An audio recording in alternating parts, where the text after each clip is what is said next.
it is time to pray for wisdom. If there's an area in your life where you cannot make decisions against yourself, pray for wisdom.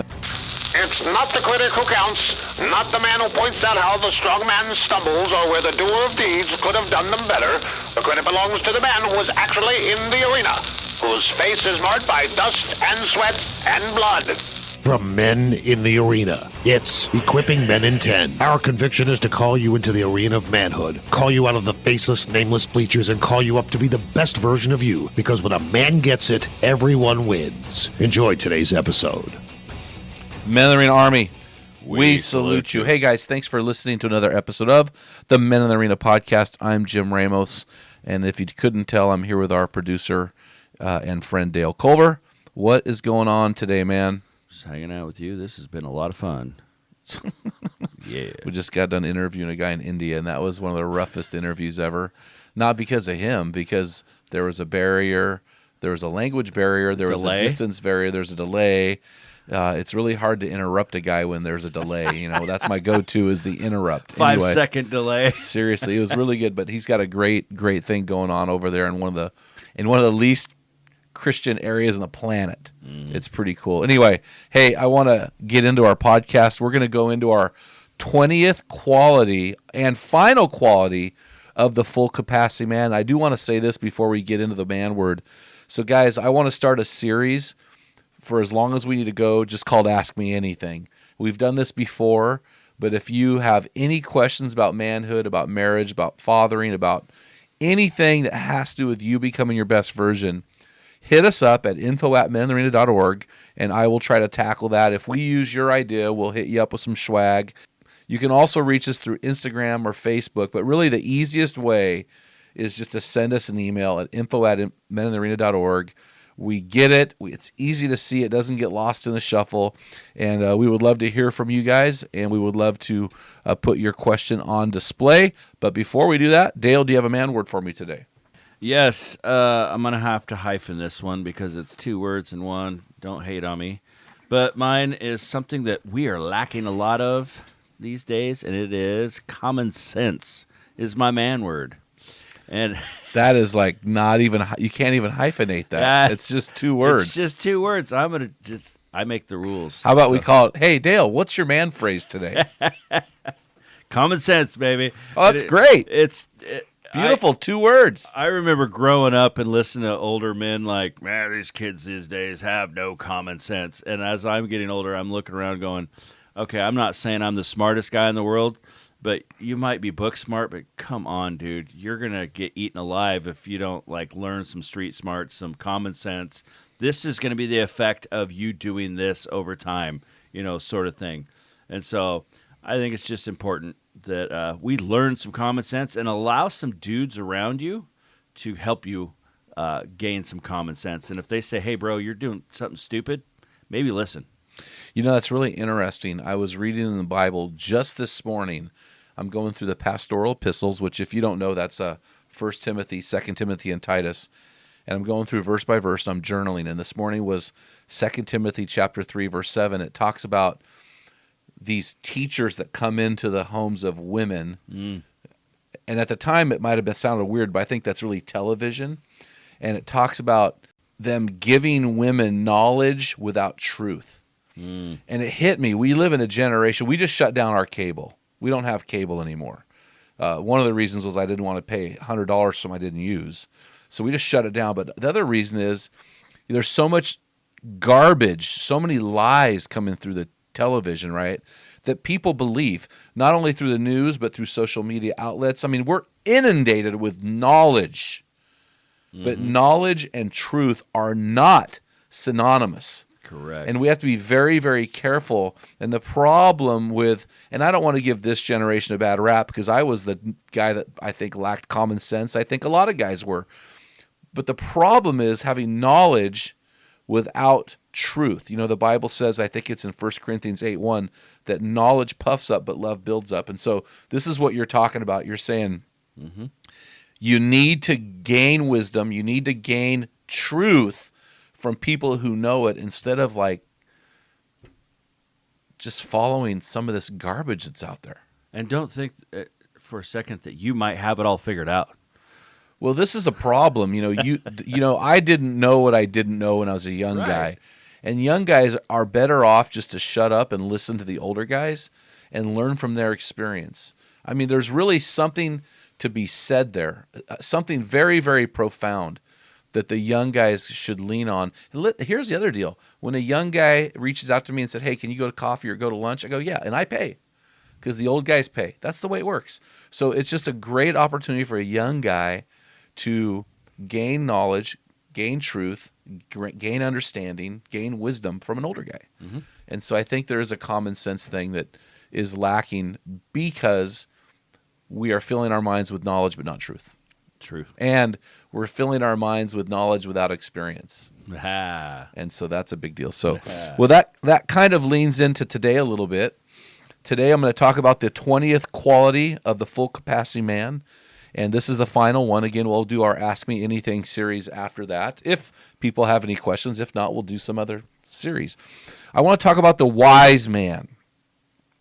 The subtitle here, and I want you to chew on this subtitle. The subtitle of this is Make Decisions Against Yourself. Now, I want you to think about that, and I'm going to tell you a bear hunting story. Several years ago, I was hunting bear. I've only really hunted bear a couple times, and on this particular trip, I made a really good 370-yard shot. I killed this beautiful bear, and it was right at dark, and the bear rolled down the canyon into the bottom of this deep, dark canyon. And in Oregon, it's really hard to get across canyons because not only are they steep, but they're polluted with blackberries.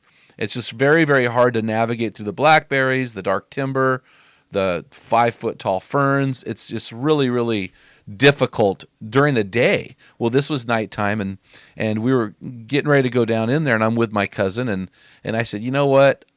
I shot this bear. I'm making the call. We're going to go back and spend the night back at our camp, and then we'll just come back in the morning. And he really wanted to get across that canyon, and he ended up saying, kind of disgusted at me, he said, well, that is the prudent thing to do. Anyway, so we went back. It's a good thing we went back because the next morning on the way in, he shot a giant black bear, and my bear barely bled, and we almost didn't find it in the daytime. Luckily, we were able to find it, but we would have never found that bear in the nighttime. So I made a wise decision, even though everything in me wanted to go for it. So in 1 Timothy chapter 2, Paul uses a very unique word.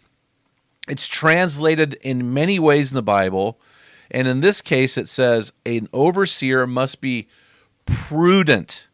So prudent is defined as the ability to govern and discipline oneself by the use of reason. It's classically considered to be a virtue and one of the 4 cardinal virtues, actually. And it's showing care and thought for the future. So I was thinking future. Steve Covey would have loved this word because he used to say, see the end at the beginning. Henry Cloud in his book, 9 Things You Simply Must Do, would affirm this because he says, play the movie. Dave Ramsey in Teaching People Financial Peace says, be willing to live like no one else so you can live like no one else. And this is what we're talking about. We're talking about the guy who has wisdom to live beyond his present situation, to look to something in his future. This man of prudence we're talking about here, or wisdom as I call it, he practices self-control and discipline and sensibility. Unlike the story in this, I read about this funny story. I got to tell you guys this funny story. This guy dies. He goes to heaven. He stands before St. Peter at the pearly gates. Peter says, hey, have you done anything? Again, this is theologically completely not accurate, guys. I'm just telling you. Don't write in and say, oh, come on, that's not truth. You're right. It's knowledge without truth. But it's a joke, so it's okay. Peter greets him at the gates and says, hey, have you ever done anything brave or noteworthy in your entire life? And the guy says, well, actually, one thing does come to mind. He said, once I walked up to a gang of rough-looking guys who were harassing a pretty young lady, and I demanded they take their hands off her, but they wouldn't do it. So I proceeded to find the biggest, meanest-looking guy. He had tattoos all over his body. He was clearly their leader. I walked up to that guy, and I tipped over his bike. I ripped out his nose ring. I threw it back in his face, and I pointed my finger at him and all of them, and I said, you guys leave her alone or you're going to answer to me. St. Peter was clearly impressed. He said, man, That's amazing. When did all this happen? The guy thought, he goes, oh, about 5 minutes ago. The guy probably could have used some wisdom. So the word that Paul uses here is the Greek word sophron. And this word is a very confusing word. And even the Greeks back, 2,000 years ago struggled with understanding this word. This word is like trying to herd cats. You know it needs to get done. You just don't know how to do it because this word is so diversely used. So in the New International Version of the Bible, this word sophron is translated in 3 different ways. 1 as self-controlled, 2 as reasonable, 3 as clear-minded. Other Bible translations use the word prudent, New American Standard, sober, King James Version of the Bible, discreet, Darby Version, sensible, Holman Christian Standard Version, and sober-minded, New King James Version. So you can see how this word is confusing for people. So when you see the word sophron in the Bible, it can be translated in many different ways.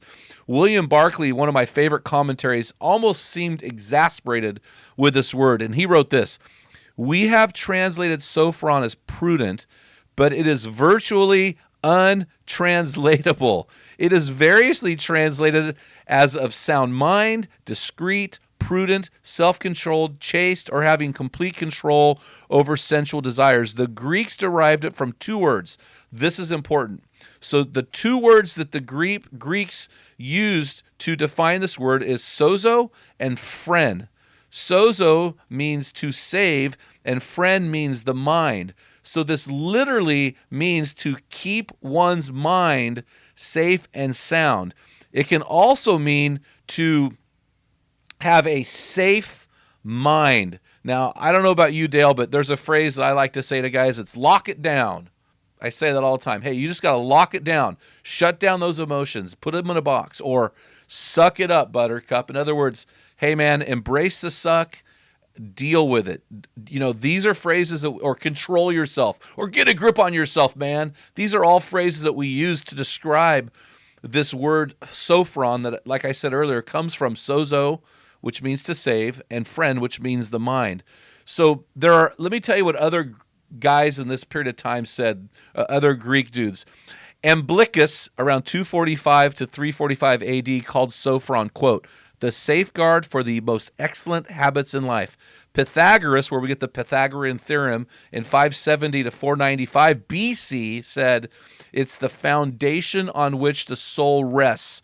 Plato said it was the mastery of pleasures and desire, and Aristotle said it is, quote, "the power by which the pleasures of the body are used as law commands." So when I think of this word, I'm thinking of the gun safe that I have at my house. I take that safe, I put things in it, I lock it, I have a combination for it, and it's very difficult to get to. When I think of the man who is a man of wisdom, the man who is a man of prudence, the man who who makes decisions against himself, I'm thinking of the man who has the ability to take his passionate desires, the sins or the temptations, and he puts them in the safe and he locks them down. Ray Pritchard said this guy's a very unique guy. He describes this man as a gift, and he says he is, quote, "a great man to have around when a tough decision needs to be made because he doesn't jump to conclusions or act solely based on his emotions." Personally, this is a challenge for me as a man because I am more emotive than cognitive. I read and educate myself because I realize my default is emotion, and I have had to train that out of me and train the cognition and the ability to make decisions against myself into my life. Now, so this guy that Pritchard's talking about, in my circles, I call this guy a gamer. And I'm not talking about a video gamer. I'm talking about a guy who's the real deal, who gets it done no matter what. The sophron man locks it down. He locks down unhealthy desires. He limits his choices for a better future, to become his best version. He's learned how to control his passions and channel them accurately and decisively. I mean, this guy, I don't know what to tell you, this guy's a stud. This guy is a guy who can lock it down. I mean, this guy has the ability to walk in self-control. And so when I think of Sophron, I think of the decisions I've made to love my wife over a lifetime. I think of the decisions I made to stay healthy. I need Sophron to do the 65,000 push-up challenge. The push-ups aren't hard for me to do, but doing them every single day of the week, 5 days a week, that is killing me because I have to I have to lock it down. You know, I got up this morning before I came here. I did 100 push-ups. I'll do another 100 push-ups here at lunch. I'll do another 100 tonight. I'm going to do 300 because I want to get ahead in the push-up challenge. So this is very, very difficult to be a man who has a safe mind, to be a man who has the ability to lock it down. I want to conclude with another story, and this is really, really interesting. So in the 14th century, Duke Renaud III was the Duke of what is now Belgium. Renaud's younger brother, Edward, successfully and violently revolted against him, and after capturing Renaud, Edward put him in an elaborate room surrounded by beautiful windows and doors, and they were always left unlocked. And Edward promised his big brother that the day he left the room, his title and property would be returned to him. Sounds simple, right? Well, here's the catch, guys. Renaud was not only a big brother in age, but he was grotesquely, morbidly obese. This guy was a giant. And Edward built the doors and windows so that a normal-sized human could fit through them, but not his big, fat, grotesquely obese brother.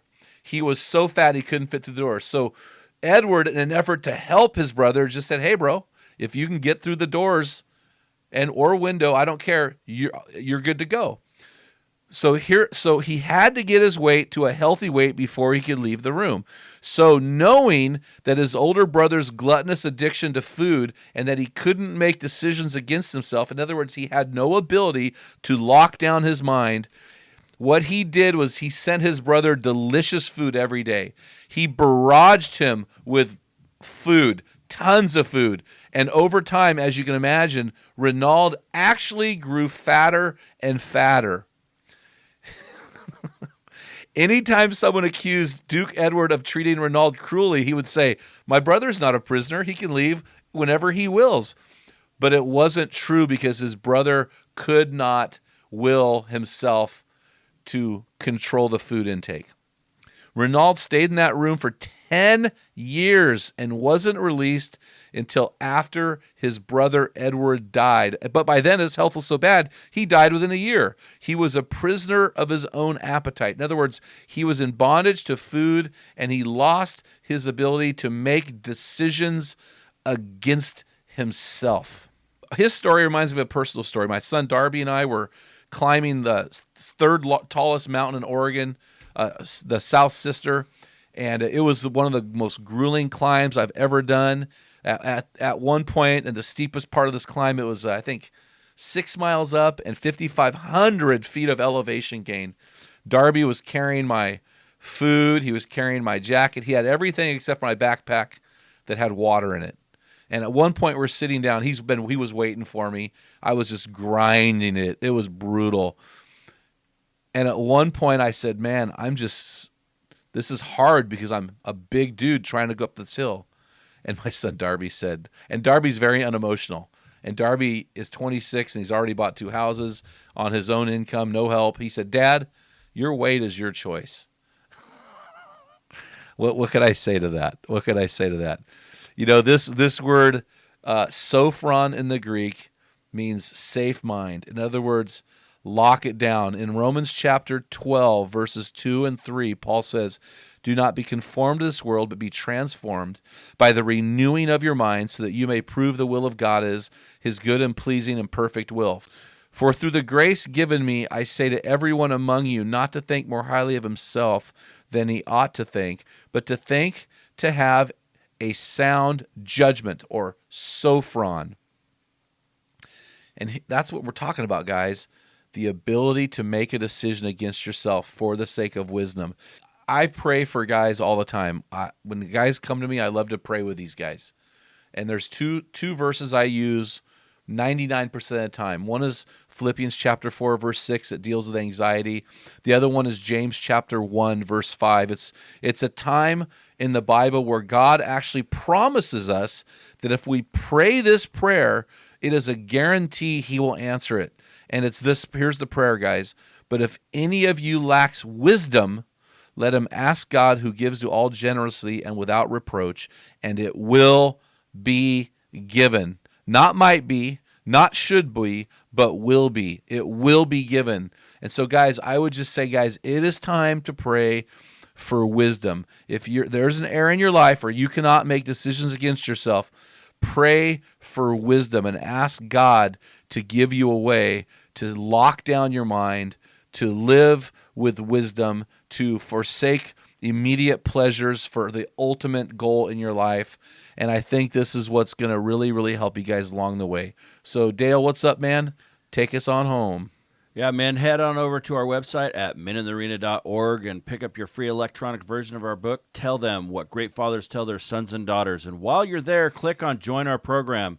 You'll be led to a place where you can join one of our mini teams. And if you don't see a time or day that works for you, check back in a few months when we launch new teams. Until next time, feel the wet sand on the arena floor. Hear the deafening roar of the crowd. Taste the sweetness of victory. Smell the stench of battle. Get in the game. Get dirty. Grind it out. And be a man.